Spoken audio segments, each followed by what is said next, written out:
Bismillahirrahmanirrahim. Assalamualaikum warahmatullahi wabarakatuh. Selamat datang di mata kuliah Perkembangan Sosial dan Emosi Anak Usia Dini, teman-teman semuanya. Saya Fadila Yuning Tias, dosen yang akan mengampu pada mata kuliah ini di kelas teman-teman semua. Hari ini saya akan menjelaskan eh, rancangan pembelajaran semester kita. Untuk PDF-nya akan saya share di Classroom, pun juga dengan video penjelasan ini.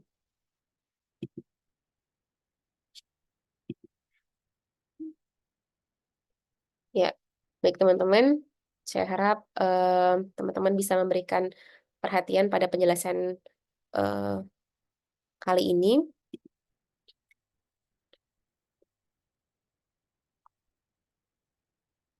Ya, ini adalah RPS-nya, mata kuliah Perkembangan Sosial Emosional Anak Usia Dini dengan dalam rumpun mata kuliah Pertumbuhan dan Perkembangan Anak dengan bobot SKS 4. Saya sebagai dosen pengampunya. Ya, ada beberapa capaian untuk eh, teman-teman. Nanti ketika lulus dari mata kuliah ini, teman-teman bisa membaca sendiri. Ada di sini dari CPL Prodi ada setidaknya 5. Silahkan teman-teman baca, tapi saya akan menjelaskan di bagian yang ini, CPMK, adalah capaian pembelajaran pada mata kuliah ini. Setidaknya ada 4. Yang pertama itu teman-teman mampu menganalisis perkembangan sosial emosional anak usia dini dari berbagai kajian literatur secara menyeluruh sesuai dengan tahapan perkembangan anak. Kemudian teman-teman mampu menganalisis perkembangan sosial emosi anak sesuai dengan tahapan perkembangan mereka berdasarkan standar pencapaian perkembangan anak dengan mengintegrasikan pada kajian teori secara tepat. Kemudian teman-teman mampu mengaplikasikan teori perkembangan sosial emosi anak dari berbagai kajian dalam pengembangan media yang nanti akan digunakan untuk program stimulasi perkembangan sosial dan emosi anak. Dan yang terakhir, teman-teman mampu menganalisis secara komprehensif permasalahan khas anak usia dini sesuai dengan karakteristiknya dalam berbagai kajian literatur.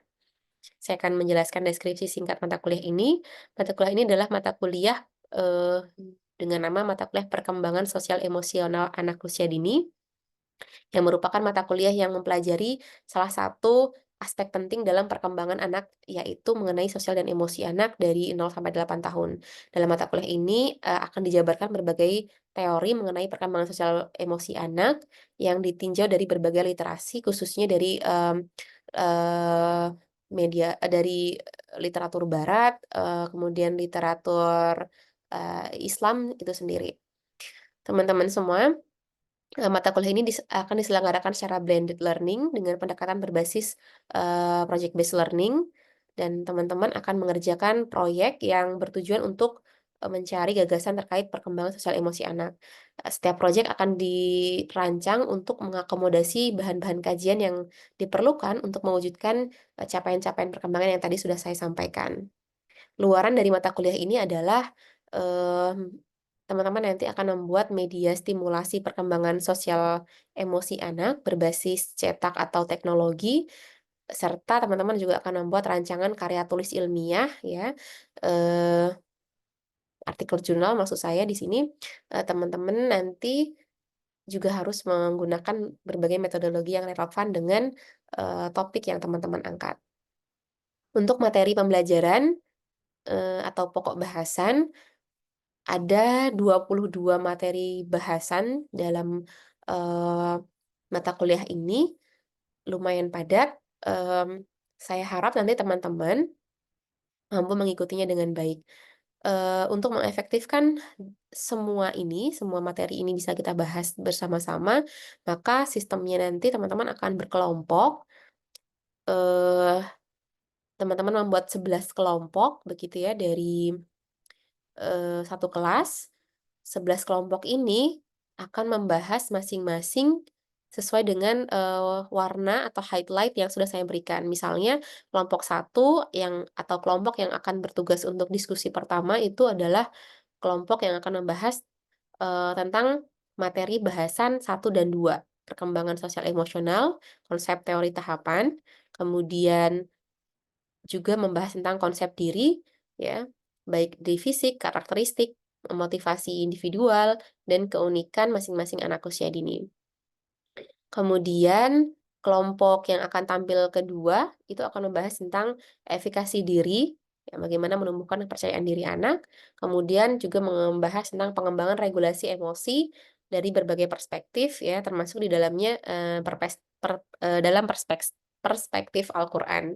Di sini ada beberapa ayat yang akan dibahas, baik secara apa namanya, tafsirnya maupun juga em, apa namanya, kaitannya dengan teori-teori yang ada berkaitan dengan regulasi emosi.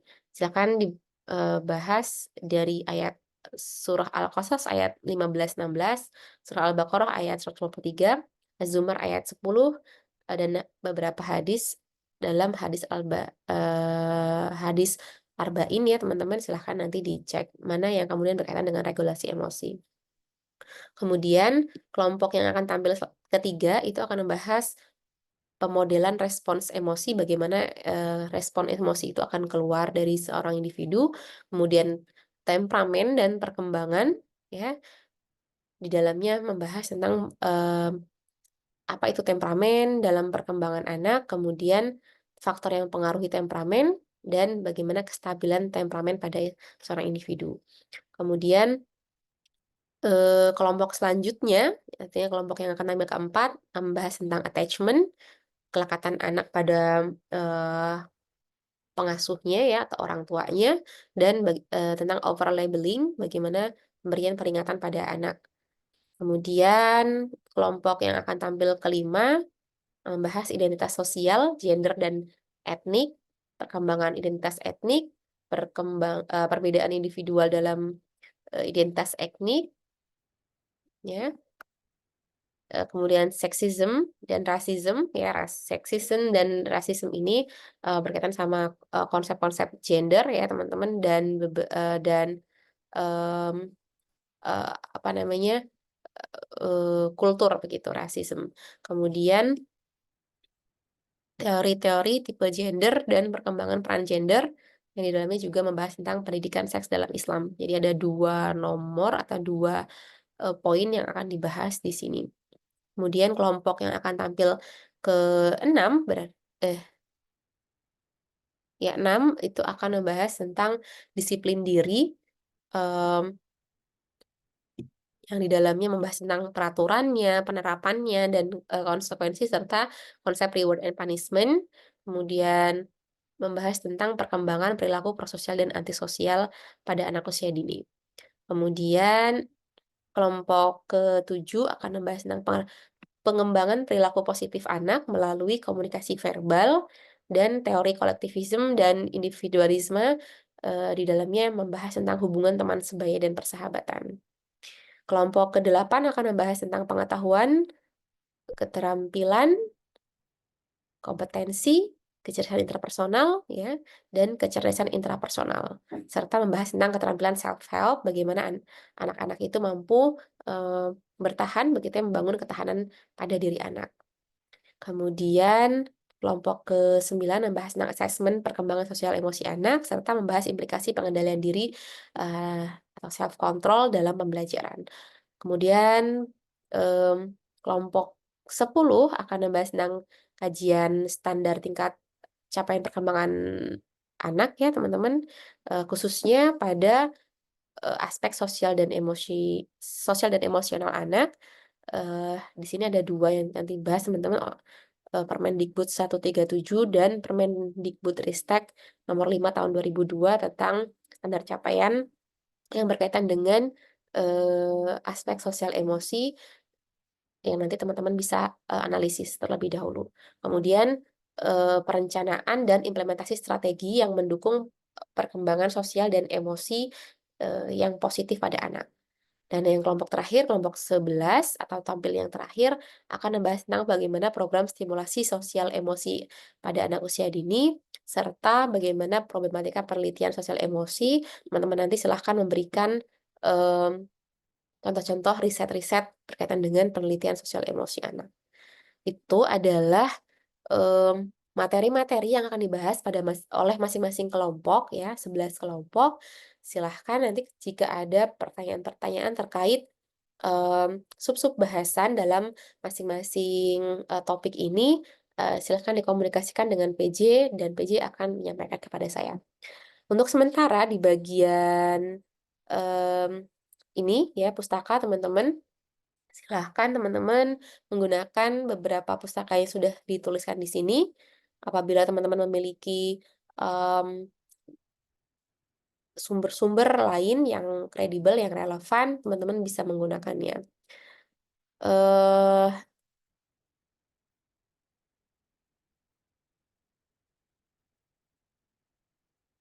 dan teman-teman ini mata kuliah ini saya ampu, eee, sendiri begitu ya, artinya tidak dalam tim teaching. Dan mata kuliah prasyarat yang, harus teman-teman selesaikan adalah mata kuliah dasar-dasar pendidikan anak usia dini untuk bisa mendapatkan atau untuk bisa masuk di mata kuliah ini. Selanjutnya teman-teman, untuk bagian ini, bagian, detail dari apa yang harus teman-teman kerjakan dalam mata kuliah, atau dalam, apa namanya, topik-topik yang dibahas oleh teman-teman, silahkan mengikuti tadi ya pembagian yang ada di sini, jadi tidak mengikuti pembagian ini ya 1 2 kemudian 3 ini tidak, teman-teman mengikuti pembagian yang berdasarkan, highlight yang sudah saya tuliskan ini, eee, kalaupun teman-teman membutuhkan, eee, breakdown dari materi-materi yang, apa namanya, akan dibahas pada pada topik teman-teman, silahkan cek di sini. Di bagian ini, di bagian kolom ke-6 ini, di sini ada beberapa, breakdown ya, misalnya tentang konsep diri itu apa yang akan dibahas dan seterusnya. Kalaupun teman-teman masih belum, paham atau masih belum bisa mendefinisikan sub-sub topik yang akan dibahas, teman-teman bisa browsing dulu gitu ya, nanti teman-teman bisa konsultasi kira-kira, sub-sub topik ini sudah mencukupi atau belum untuk membahas tiap-tiap, eee, materi yang teman-teman dapatkan. Dan ya, sekali lagi jangan mengikuti konteks nomor di sini ya, walaupun di sini ada tulisan minggu ke berapa, tapi teman-teman tidak mengikuti ini, tapi mengikuti, materi yang sudah saya highlight yang ada di sini. Kemudian, mmm, untuk penugasan, teman-teman mmm, ada 4 penilaian yang akan saya berikan. Penilaian pertama itu terstruktur. Terstruktur itu akan saya ambil dari CP1, kemudian penilaian untuk, performance atau mandiri, itu akan diambil nih penilaiannya dalam keaktifan teman-teman dalam diskusi di kelas, performan teman-teman di kelas, kemudian, untuk UTS teman-teman akan saya ambil dari CP2 dan CP3, capaian pembelajaran 2 dan 3, kemudian untuk, UAS itu akan saya ambil dari, CP keempat. Ya, jadi ada 4 penilaian dalam mata kuliah ini, saya ulangi, mmm, terstruktur saya ambil dari CP1, kemudian performance atau mandiri diambil dari keaktifan teman-teman selama berdiskusi di kelas, mempresentasikan materi teman-teman dan juga berdiskusi, bertanya jawab dan seterusnya. Kemudian, UTS akan diambil dari CP2 dan 3 dan UAS akan diambil dari CP4. Nah, CP1 adalah, teman-teman mampu menganalisis perkembangan sosial emosi anak dari berbagai kajian literatur, antara lain dari Barat, Indonesia, dan Islam secara menyeluruh. Nah, bagaimana cara mengerjakan tugas ini? Teman-teman, menelaah topik materi ini secara berkelompok, ya, tadi 11 kelompok, begitu. Kemudian membuat resum dari berbagai bahan kajian yang telah dikumpulkan, artinya setelah teman-teman menelaah topiknya apa, subtopiknya nanti pembahasannya apa saja, kemudian teman-teman mencari dan meresum dari berbagai bahan kajian yang, tentunya terpercaya begitu, Lalu teman-teman melakukan analisis dari, resume tadi ya, analisis dari berbagai bahan kajian yang teman-teman kumpulkan tadi, secara berkelompok juga, dan mempresentasikannya nanti di dalam, diskusi kelas, ya. Jadi setelah dibuat, resume dan analisis ini, teman-teman akan membuat presentasinya. Ya, kemudian setelah dipresentasikan, teman-teman akan melakukan perbaikan jika ada masukan pada saat diskusi, ya. Jadi setelah didiskusikan di kelas, kemudian ada perbaikan baik dari dosen maupun dari teman-teman yang lain begitu, teman-teman silakan melakukan perbaikan dan pada akhirnya teman-teman harus menuliskan hasil resume dan analisis teman-teman itu pada e-book perkembangan, sosial emosi yang nanti akan dirancang bersama dengan saya. Jadi saya akan membuat semacam clipping atau ini bukan clipping ya, tapi lebih pada, e-book per chapter nanti dan per chapter itu akan membahas, apa namanya, tadi hasil dari teman-teman membuat, resume dan analisis. Nah, bentuknya tidak seperti makalah ya, dengan bab satu bab 2 bab 3 tidak begitu, tapi, bentuknya langsung pada pembahasan pembahasan materi, dari topik-topik yang teman-teman dapatkan, ya. Jadi seperti teman-teman membuka buku atau modul atau buku seperti itu, pada chapter satu nanti akan membahas, topik pertama, chapter 2 akan membahas topik kedua dan seterusnya. Jadi nanti hasil dari, resume dan analisis teman-teman pasca diskusi dan, perbaikannya itu dituliskan di sana. Nanti akan saya berikan, setelah, eee pada pertemuan ketiga begitu ya. Jadi nanti sudah ada, template-nya, teman-teman tinggal masukin di sana, yang kita akan perbaiki bersama begitu. Mmm, tentu penulisannya seperti penulisan karya tulis ilmiah pada, biasanya ya teman-teman, artinya di sana harus ada sitasi, harus ada, referensi yang benar begitu ya. Nah, tidak boleh copy paste karena nanti saya akan mengecek, berapa persentase plagiasi yang teman-teman, lakukan begitu ya.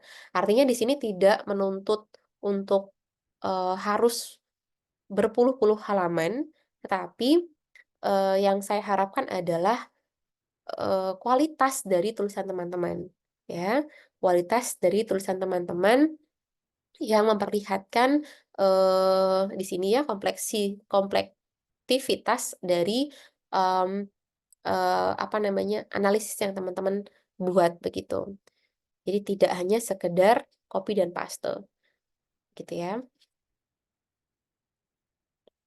Luarannya adalah, hasil tadi yang saya sampaikan, resume dan analisis topik materi secara tertulis ya. Jadi nanti teman-teman akan menuliskannya di template yang sudah saya berikan dan, tentu teman-teman juga harus melakukan diskusi kelas. Mmm Kriteria penilaiannya ada beberapa, tata tulis resumenya, kemudian orisinalitasnya ya, tampilan dari, presentasi yang teman-teman lakukan dan penampilan atau, performance ketika teman-teman melakukan, eee, presentasi dan diskusi. Teman-teman, semua pada kegiatan CP1 ini, saya akan langsung ke sini, ya.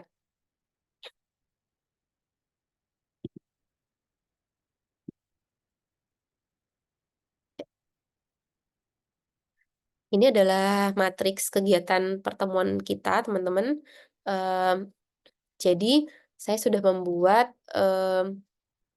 apa namanya, 16 kali pertemuan begitu ya, atau, membuat rancangan kegiatan pada setiap pertemuan ya, sampai 16.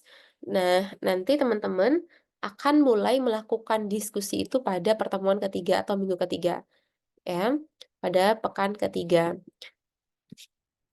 Sorry, saya oke. Nah, di sini teman-teman sudah, saya tuliskan apa tugas teman-teman dan apa tugas saya sebagai dosen. Jadi, misalnya pada pertemuan hari ini, pertemuan pertama saya akan memberikan orientasi mata kuliah ini, termasuk, kontrak mata kuliah kita.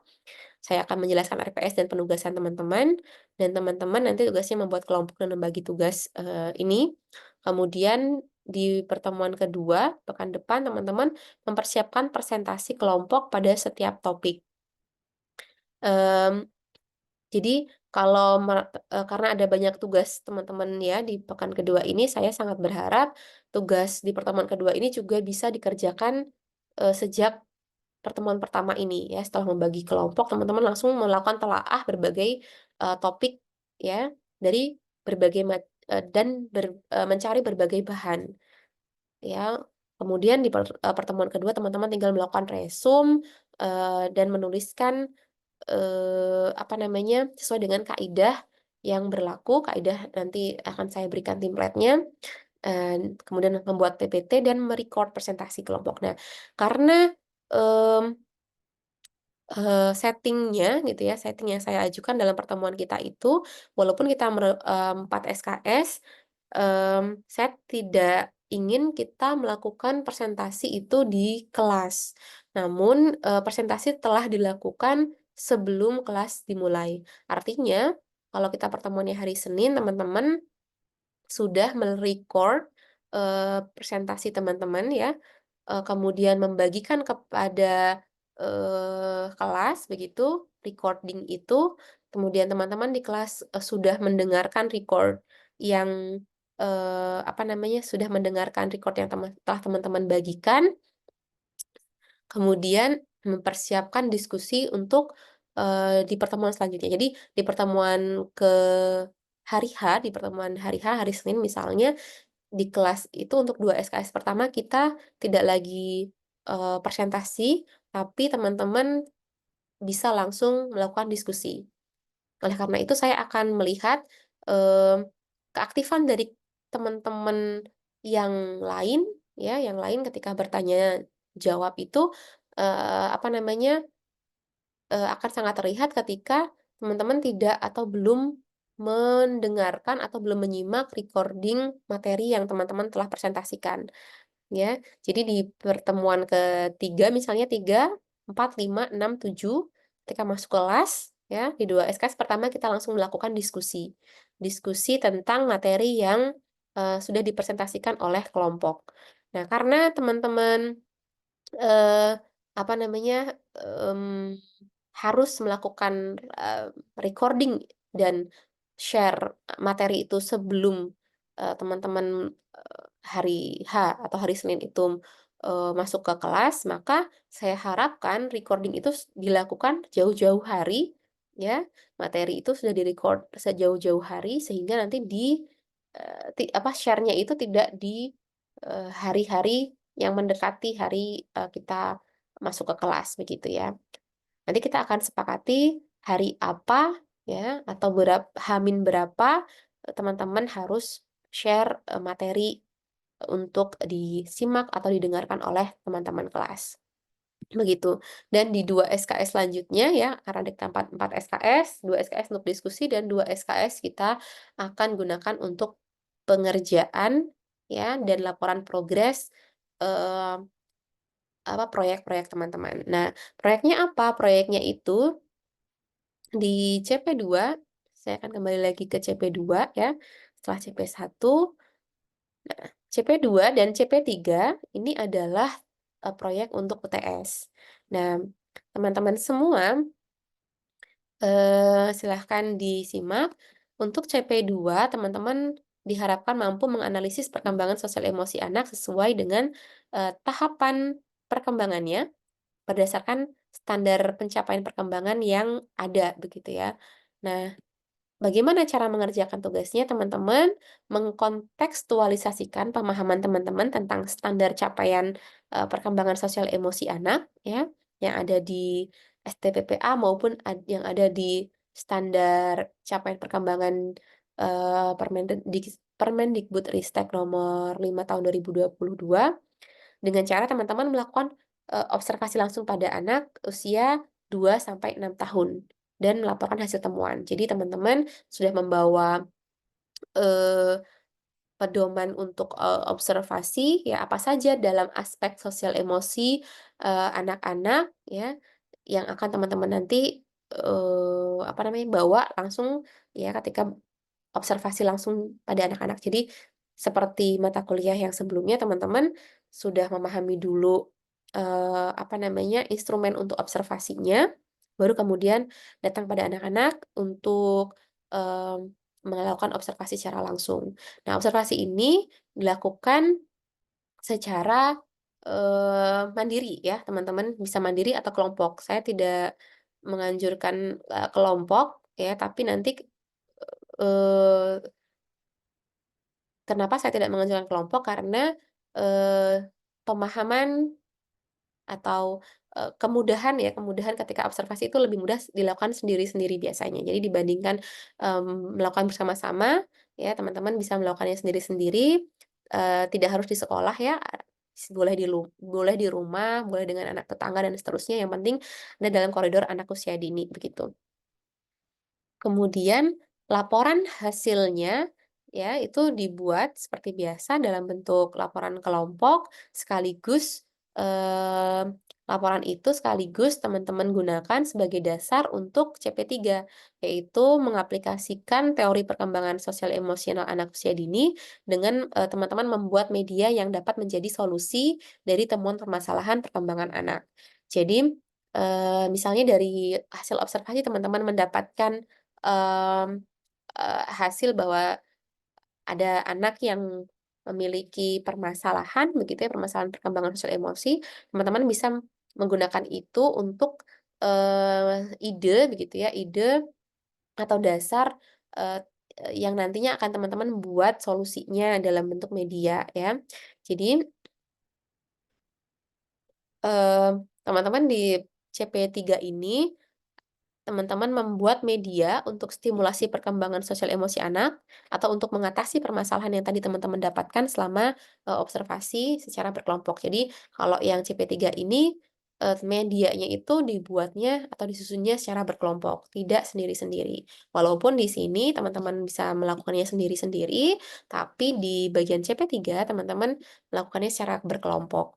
Jadi, apa bentuk dari atau luaran tugas dari media stimulasi ini, yang, saya harapkan itu bisa berupa, buku cerita ya, buku cerita, cerita pendek begitu, di dalamnya terdapat naskah dan ilustrasinya tentunya ya, kemudian, atau video ya, video micro teaching ya. Jadi, ketika teman-teman menemukan masalah tentang perkembangan sosial atau emosi anak, teman-teman membayangkan kalau teman-teman itu membuat sebuah, mmm, video pembelajaran, micro teaching begitu ya, video pembelajaran yang teman-teman record dengan baik, teman-teman edit dengan baik begitu ya, yang bisa nanti digunakan untuk membantu anak, untuk belajar atau untuk menstimulasi perkembangan sosial emosinya tadi.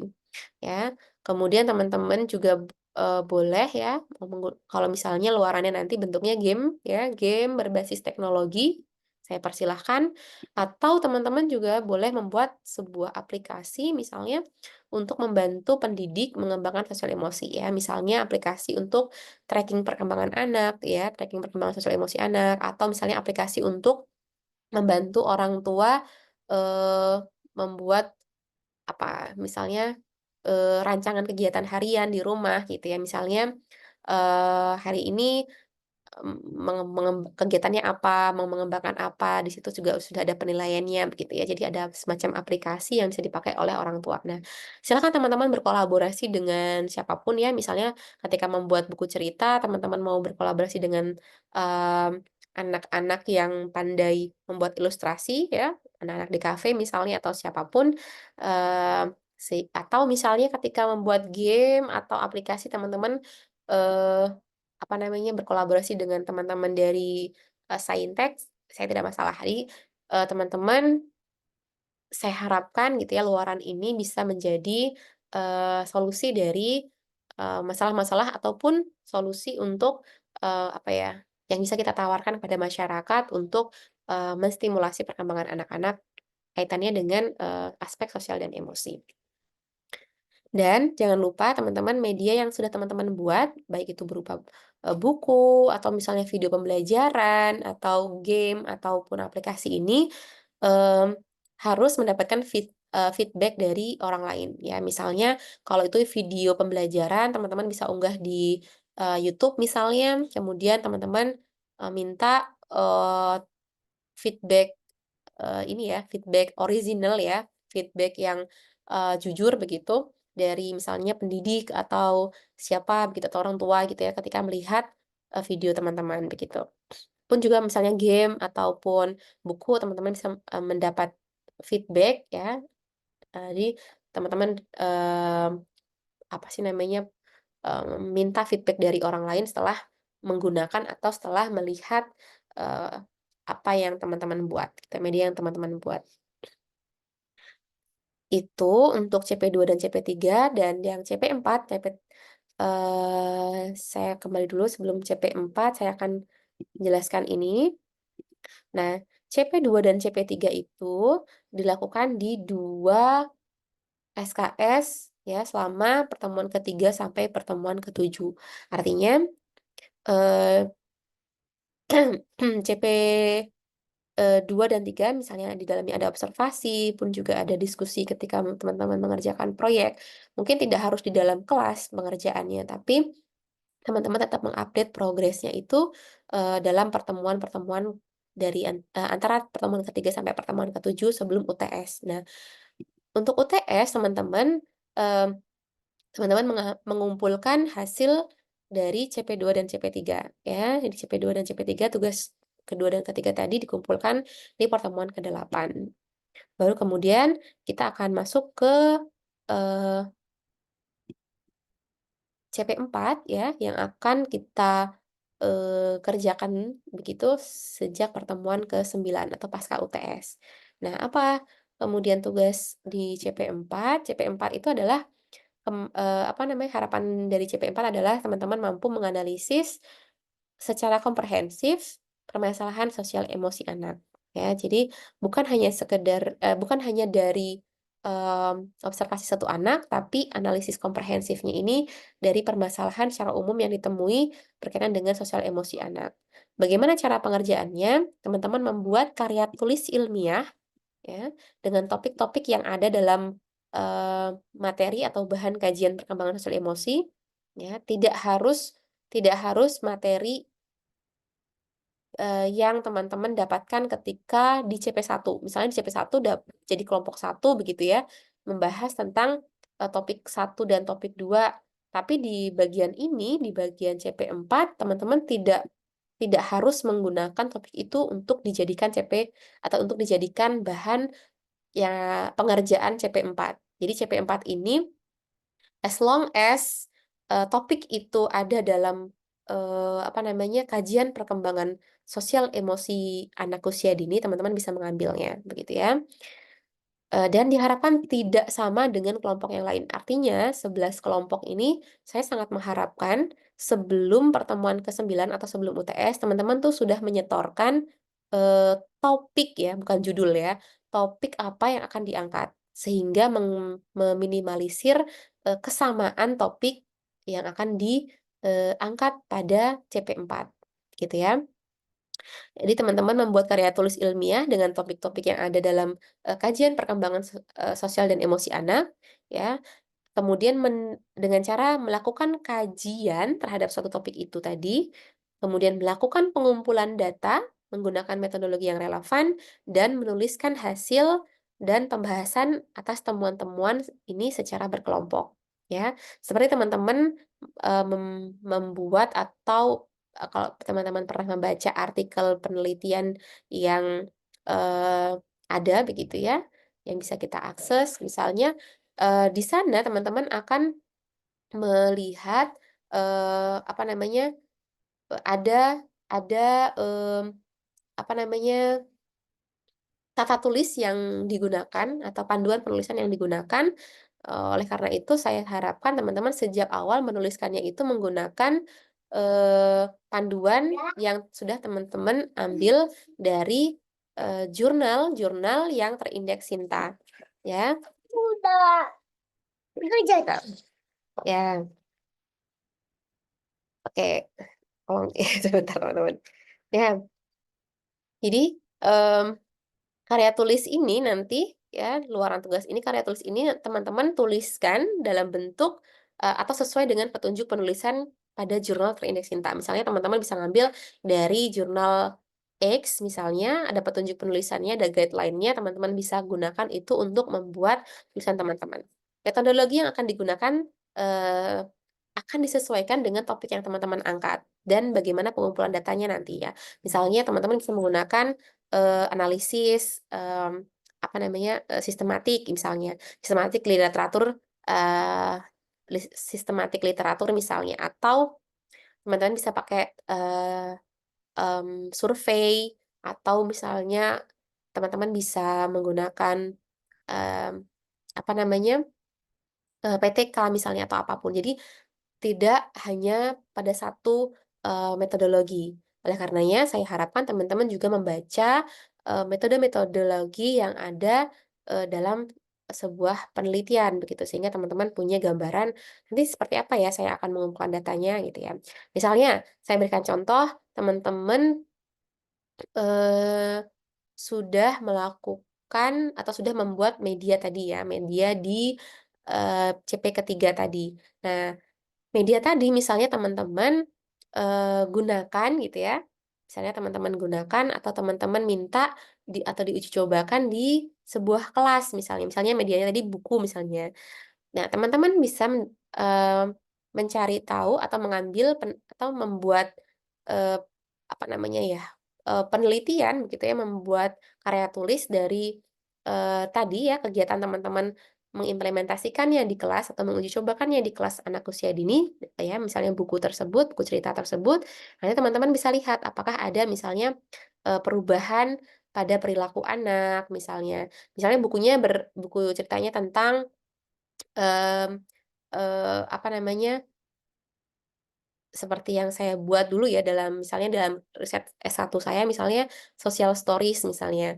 Nah, di situ apakah ada perubahan perilaku anak? Artinya teman-teman menggunakan metodologi misalnya apakah PTK bisa digunakan seperti itu. Atau misalnya teman-teman mau pakai penelitian kuasi eksperimen gitu ya, mengeksperimenkan sebuah buku terus kemudian melihat em, apa namanya mengeksperimenkan apa namanya buku buku cerita diterapkan pada kegiatan anak-anak, misalnya bercerita bersama anak, apakah ada perubahan pemahaman, apakah ada perubahan perilaku. Nah, dari situ nanti teman-teman bisa mendapatkan data untuk teman-teman buat dalam sebuah karya tulis ilmiah.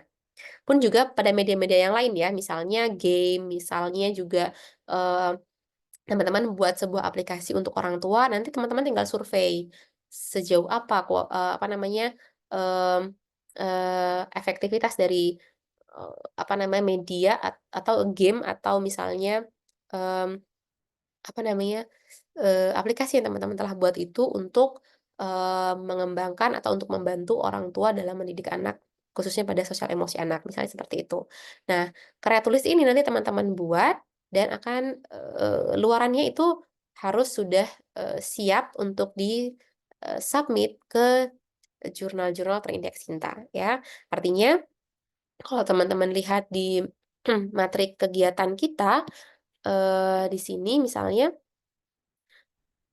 sejak pertemuan ke-9 ya teman-teman sudah bisa mulai untuk mengerjakan CP keempat ya. Artinya setelah 2 SKS pertama kita tetap diskusi untuk CP1, nah 2 SKS selanjutnya itu teman-teman gunakan untuk mengerjakan proyek CP keempat teman-teman. Begitu ya. Jadi di sana juga nanti saya akan melakukan bimbingan ya. Kalau teman-teman membutuhkan misalnya eh, bimbingan tentang tata tulisnya atau bimbingan tentang bagaimana pengumpulan datanya, bagaimana tentang pembuatan instrumennya gitu ya. Jadi nanti dari pertemuan ke-9 sampai pertemuan ke-15 itu akan kita maksimalkan setiap 2 SKS-nya itu untuk menyiapkan CP4 teman-teman. Dan nanti di UAS CP keempat ini tinggal teman-teman kumpulkan.